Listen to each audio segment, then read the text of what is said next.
Declared by the New Yorker as perhaps the most controversial short story it has ever published, readers writing letters to the editor described this selection about a terrifying small-town ritual as outrageous, gruesome, or just utterly pointless.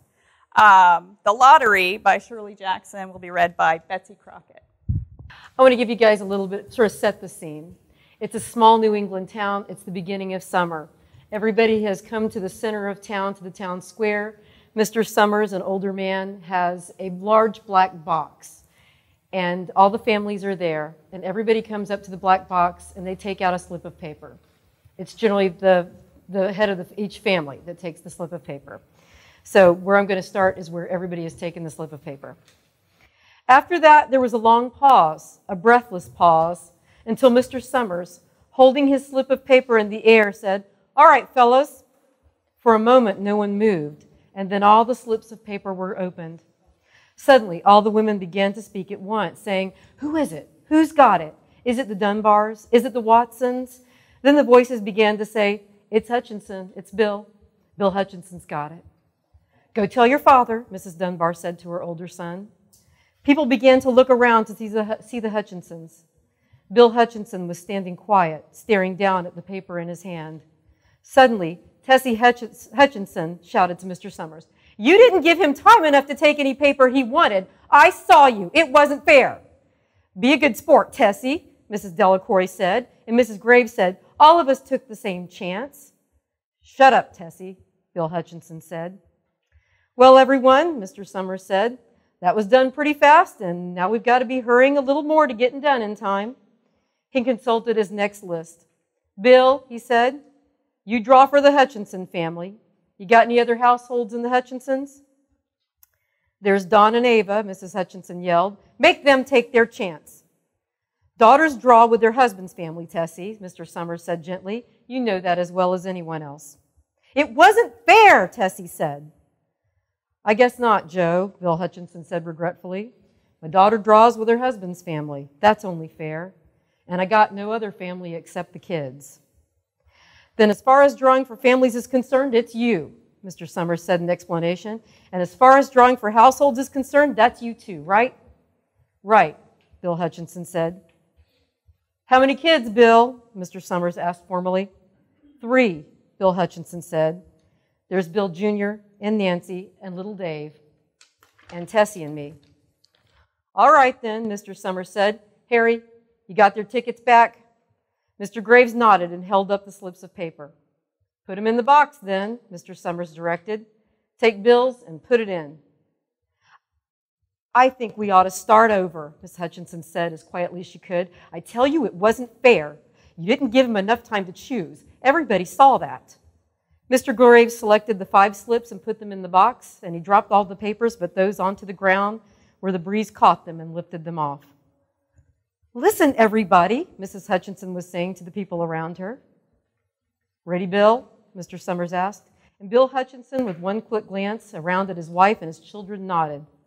"Remember," Mr. Summers said, "take the slips and keep them folded until each person has taken one. Harry, you help little Dave." Mr. Graves took the hand of the little boy who came willingly with him up to the box. "Take a paper out of the box, Davy," Mr. Summers said. Davy put his hand into the box and laughed. "Take just one paper," Mr. Summers said. "Harry, you hold it for him."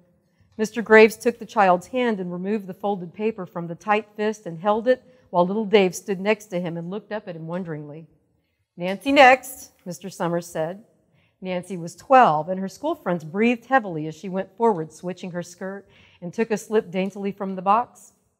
"Bill Jr.," Mr. Summers said, and Billy, his face red and his feet overlarge, near knocked the box over as he got the paper out. "Tessie," Mr. Summers said.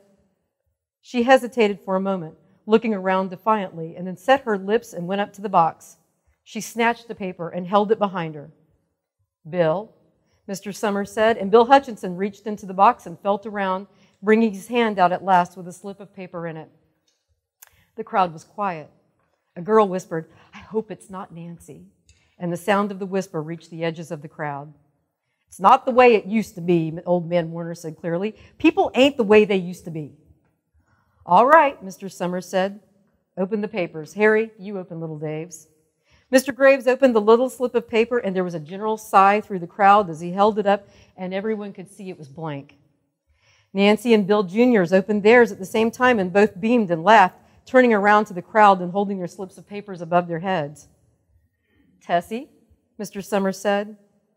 There was a pause, and then Mr. Summers looked at Bill Hutchinson, and Bill unfolded his paper and showed it. It was blank. It's Tessie, Mr. Summers said, and his voice was hushed. Show us her paper, Bill. Bill went over to his wife and forced the slip of paper out of her hand. It had a black spot on it, the black spot Mr. Summers had made the night before with the heavy pencil in the coal company office. Bill Hutchinson held it up, and there was a stir in the crowd. All right, folks, Mr. Summers said, let's finish quickly. Although the villagers had forgotten the ritual and lost the original black box, they still remembered to use stones. The pile of stones the boys had made earlier was ready. There were stones on the ground with the blowing scraps of paper that had come out of the box. Delacroix selected a stone so large she had to pick it up with both hands and turned to Mrs. Dunbar. Come on, she said, hurry up. Mr. Dunbar had small stones in both hands, and she said, gasping for breath, I can't run at all. You'll have to go ahead and I'll catch up with you. The children had stones ready, and someone gave little Davy Hutchinson a few pebbles. Tessie Hutchinson was in the center of a cleared space by now, and she held her hands out desperately as the villagers moved in on her. It isn't fair, she said. A stone hit her on the side of the head. Old man Warner was saying, come on, everyone. Steve Adams was in the front of the crowd of villagers, and Mrs. Graves beside him. It isn't fair. It isn't right, Mrs. Hutchinson screamed, and they were upon her.